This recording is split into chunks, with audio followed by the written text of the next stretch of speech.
योग योग योगेश्वराय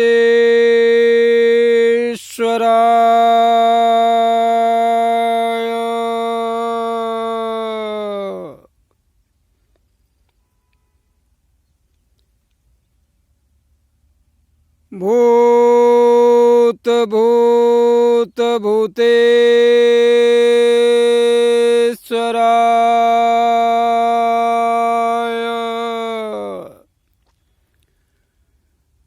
काल काल कालेश्वराय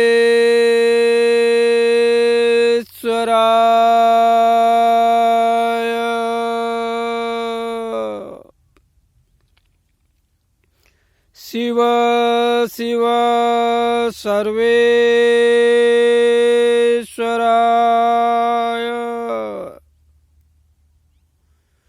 शंभो शंभो महादेवाय।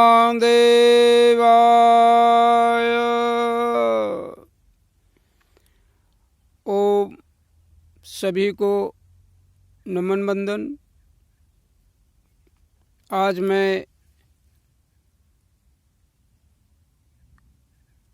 आप सभी लोगों के समक्ष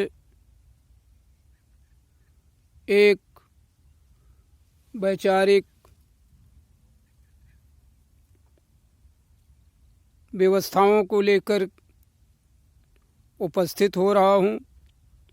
इसके पहले मैं थोड़ा आप लोगों को परिचय दे दूँ। मैं चंद्रकांत भारद्वाज स्वामी सौम्यानंद जी महाराज,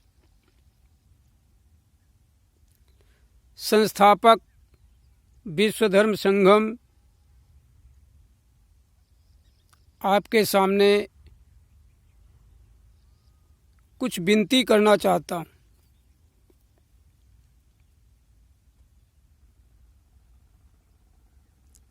और यह विनती विश्व के समस्त मानव मात्र से है। वह चाहे किसी भी धर्म का हो, किसी भी देश का हो, किसी भी संप्रदाय, पंथ या वह आस्तिक है या वह नास्तिक है, मैं सबसे करना चाहता हूँ। दुनिया में 7 अरब की लगभग जनसंख्या है और इस 7 अरब की जनसंख्या में लगभग 6 अरब से अधिक लोग किसी न किसी प्रकार से धार्मिक व्यवस्थाओं पर आस्था या विश्वास या उनसे अन्य किसी भी प्रकार से जुड़े हुए हैं। उनके जीवन में धर्म किसी न किसी रूप में है। इसलिए मैं सभी से विनती करना चाहता हूँ,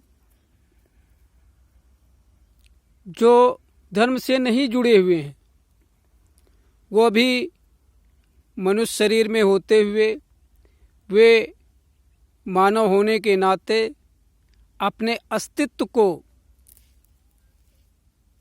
मानते ही हैं। धर्म एक परम विज्ञान है। वह परम विज्ञान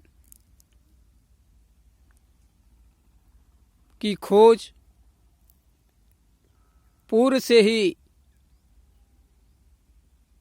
मानव करता चला आया है और आगे करता जाएगा। इस संपूर्ण प्रकृति ब्रह्मांड की खोज में मानव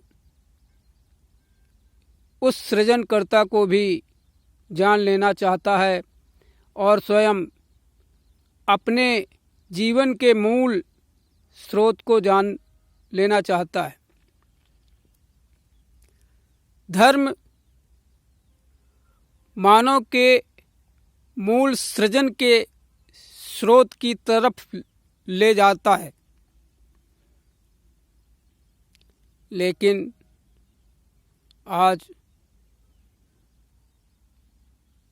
बड़ा खेद है,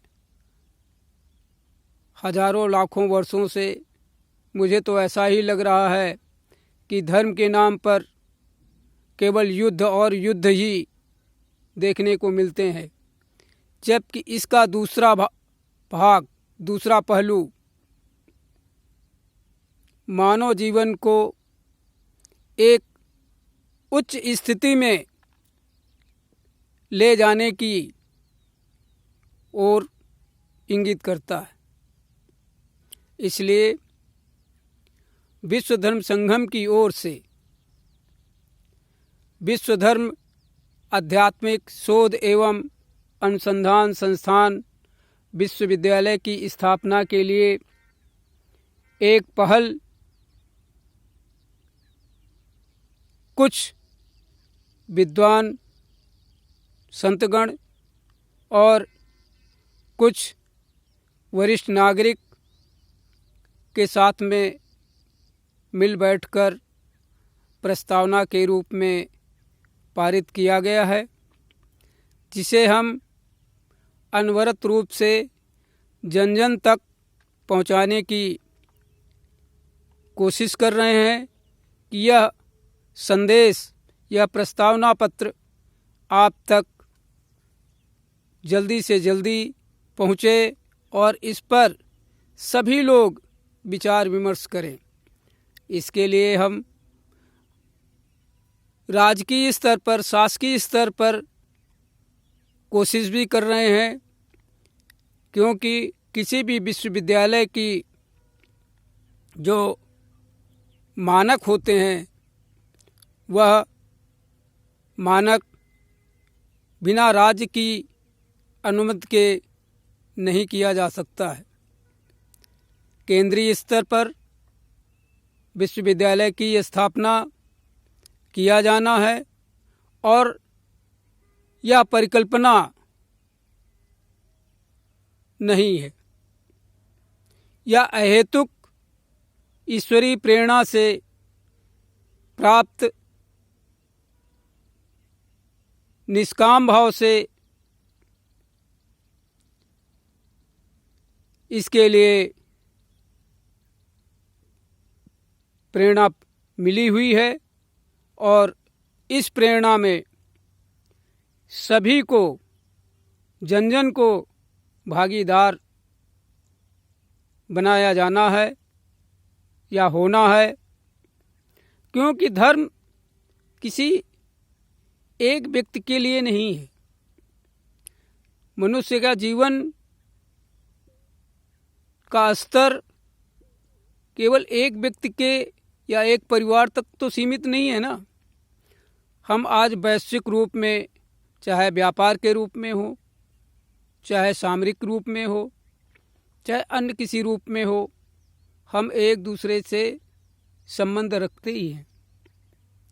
क्यों न हम एक धार्मिक व्यवस्था में एक दूसरे के साथ मिल करके ऐसे विश्वविद्यालय की स्थापना करें जहाँ पर सभी धर्मों का अध्ययन उनकी मूल भाषाओं के साथ, उनके जो भी साधना पद्धतियाँ हैं उन साधना पद्धतियों में शोध किया जाए और उससे यह देखा जाए कि धर्म का जो संदेश है, धर्म की जो परिणति है, वो किस ओर जाती है।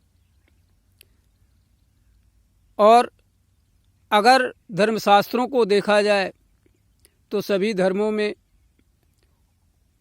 वह हिंदू हो, मुस्लिम हो, सिख हो, बौद्ध हो, जैन हो, ईसाई हो, पारसी हो, कोई भी हो, वो हमारे जो दुर्गुण हैं उन दुर्गुणों को समाप्त कर हमें सद्गुणों की तरफ, दया, क्षमा, करुणा, समता, न्याय आदि से आच्छादित करते हैं, जिससे हमारे जीवन में, मानवीय व्यवहारों में बदलाव आता है और तब हम समाज को एक उच्च सभ्यता वाला समाज कह सकते हैं। कालांतर में, इतिहास में ऐसे तमाम कालखंड हुए जहाँ पर मानवीय सभ्यताएं, बड़ी उच्च सभ्यताएं रही हैं। धर्म केवल सद्गुण ही नहीं देता है, धर्म से मानव जीवन के अंदर अनेक प्रकार की जो बाधाएं आती हैं, जो कष्ट आते हैं, उनको निवारण करने की विधाएं भी हमें धर्म से प्राप्त होती हैं। इन विधाओं में पैतृक दोष हुए, ऋषि दोष हुए, प्रकृति के दोष हुए, आदि आदि अनेक प्रकार से जो हमारे जीवन में विकार आते हैं, उन विकारों को शमन करने की विधाएं भी हैं ना।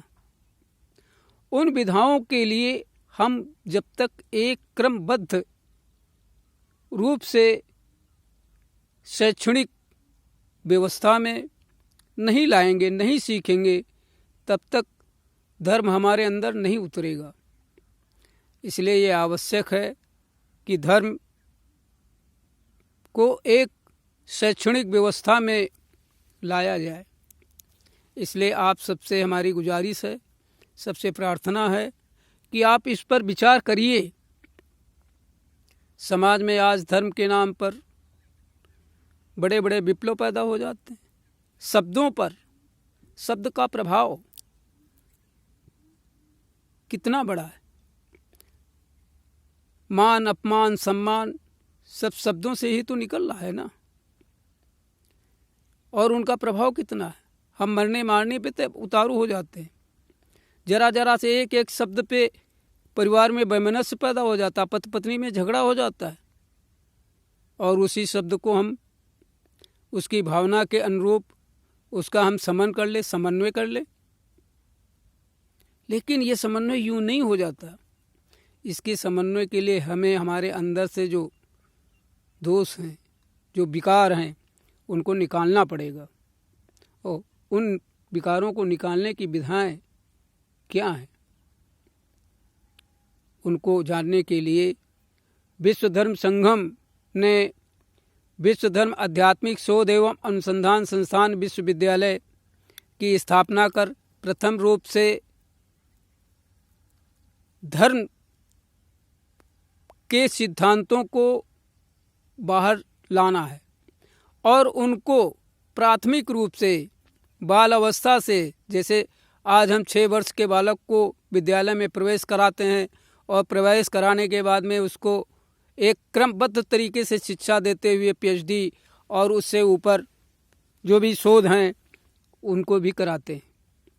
तो ये व्यवस्था, उस व्यवस्था के तहत अगर हम इसको अंगीकार कर लेते हैं तो वास्तव में आगे आने वाला समय हमारा एक ऐसा धार्मिक परिवेश में होगा जहाँ पर हर चीज़ एक ओपनली हो जाएगी। और इसको यूं ही नहीं करना है। तमाम वैज्ञानिक शोध हुए हैं जो हमारी साधनाओं के ऊपर हैं, जो हमारे मंत्रों के ऊपर हैं, जो अनेक प्रकार के मानवीय गुणों के ऊपर हैं।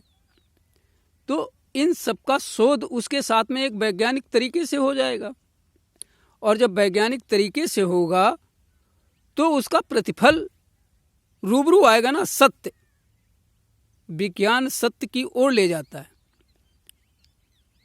और जब सत्य की ओर आप जा रहे हैं तो जितना भी असत्य है उसका परिमार्जन हो जाएगा, सार सार रह जाएगा, आसार छूट जाएगा। यही हमारे संतों ने कहा है, यही हमारे ऋषियों ने कहा है कि आसार को छोड़ दीजिए और सार को ग्रहण कर लीजिए और अपने जीवन को उच्चतर अवस्था में ले जाइए, जहाँ पर